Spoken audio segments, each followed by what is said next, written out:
예, 성경적 가정하면 어떤 모습이 그려지세요? 자연스럽게 아빠, 엄마가 있고 또 자녀가 2명 이상 되는 가족의 모습이라고 그런 모습이 이제 그려집니다. 전통적인 교회 가르침에 비추어 보면 이것에서 벗어나는 가정, 예를 들면 한부모 가정이라든지 또는 조선 가정 또는 1인 가정 등은 왠지 이 성경적인 이 가정의 모습에서 벗어난 것 같다는 생각이 들어요. 맞습니다. 교회에서 하는 그 가족 찬양대 혹시 목사님 기억나세요? 기억나죠. 네. 예. 보통 이제 아빠와 엄마 또는 자녀 2명 그리고 또는 뭐 자녀 3명이 나와서 어떤 경우 율동도 하고 이렇게 같이 맞아요. 찬양을 부르는 경우가 네. 많이 있어요. 가끔 자녀 1명을 데리고 이렇게 세 가족이 찬양을 부르기도 합니다. 근데 아빠, 엄마가 안 계시고 할머니의 손에서 자란 어떤 자매님이 교회에서 하는 이 가족 찬양대를 볼 때마다 이 소외감을 느꼈다고 합니다. 네. 할머니와 가정을 이루어 살고 있는 자신은 비정상적인 가족의 모습이고 이 가족 찬양대와는 어울리지 않는다고 생각했기 때문입니다. 이것이 전통적인 한국 교회의 규범적인 가족의 모습입니다. 네, 그렇죠. 한국 사회 현실 살펴보면 여러 가지 생각을 하게 됩니다. 요즘 딩크족이라고 하죠. 더블 인컴 노 키즈라는 약어가 있는데 이런 딩크족은 예전부터 이제 맞벌이를 하면서 자녀를 갖지 않은 부부를 가리키는 말입니다. 이런 가정이 주변에 이제 너무 많아진 것 같아요. 게다가 청년들은 3포 세대라고 하는데 경제적인 이유로 연애, 결혼, 출산을 포기한 세대를 이렇게 지칭하는 말로 이제 사용되는 이 3포 세대로 청년들 대변하고 있습니다. 통계청 발표에 따르면 2019년 1인 가구의 비율이 전체 가구의 차지하는 비율 중에 30%를 넘었다고 합니다. 네, 맞네요. 그러니까요.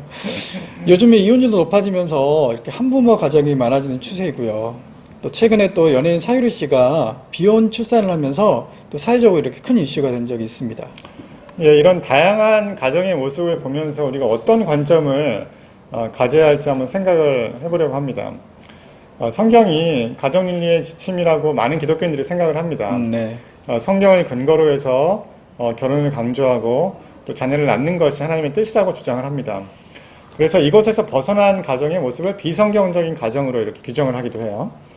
그런데 우리가 잘 살펴보면 지금의 이 기준으로는 이해가 안 되는 가정의 모습들을 성경에서 많이 관찰할 수가 있어요. 예.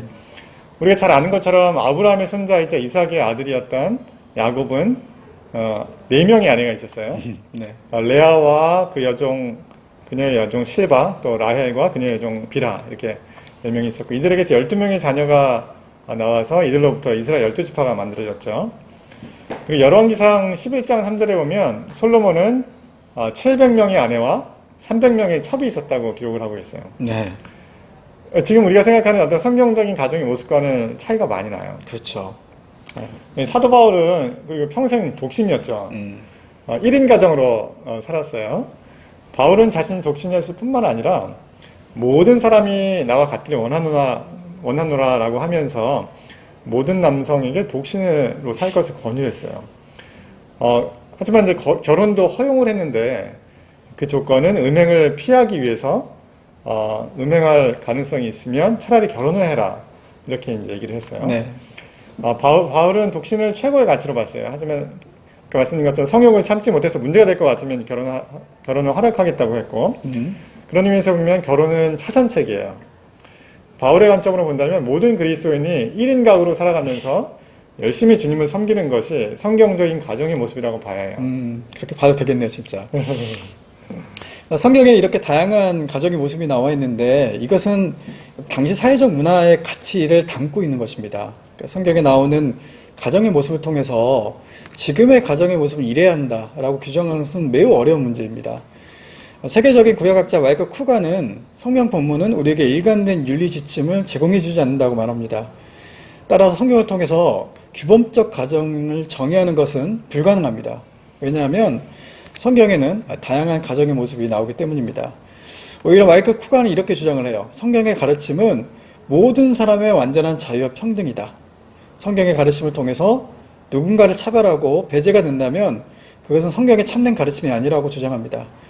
엄마, 아빠, 자녀가 있는 가정만 성경적 가정, 규범적 가정, 정상적 가정이라고 보고 이 틀에서 벗어난 가정이 차별을 받고 배제가 된다면 엄마, 아빠, 자녀가 있는 가정만 성경적 가정이라고 규정한 것은 바로 성경의 올바른 가침이 아니라는 것이죠. 오늘의 주제와 관련된 책을 한 권 소개를 해드릴 텐데, 제목이 이상한 정상가족이라는 책이에요. 예. 재밌네요. 이 책에 보면은 정상가족 이데올로기라는 것이 있다고 이제 소개를 하고 있는데, 결혼 제도 안에서 부모와 자녀로 이루어진 핵가족을 이상적인 가족의 형태로 간주하고, 이를 벗어난 가족 형태를 비정상으로 간주해서 차별하는 것을 말합니다. 한번 읽어보시면 도움이 많이 될 거라고 생각을 합니다. 전통적으로 성경적 가정 또는 정상가족이라는 범주를 넘어서 한부모 가정 또는 조선 가정 또는 1인 가정 등 이 다양한 형태의 가족을 모두 포용해서 그 누구도 소외받지 않고 또 차별받지 않는 교회 공동체와 사회를 만드는 것이 하나님께서 기뻐하시는 일이 아닐까 생각이 됩니다. 네. 오늘 방송 여기까지입니다. 시청해주신 여러분 감사합니다. 감사합니다.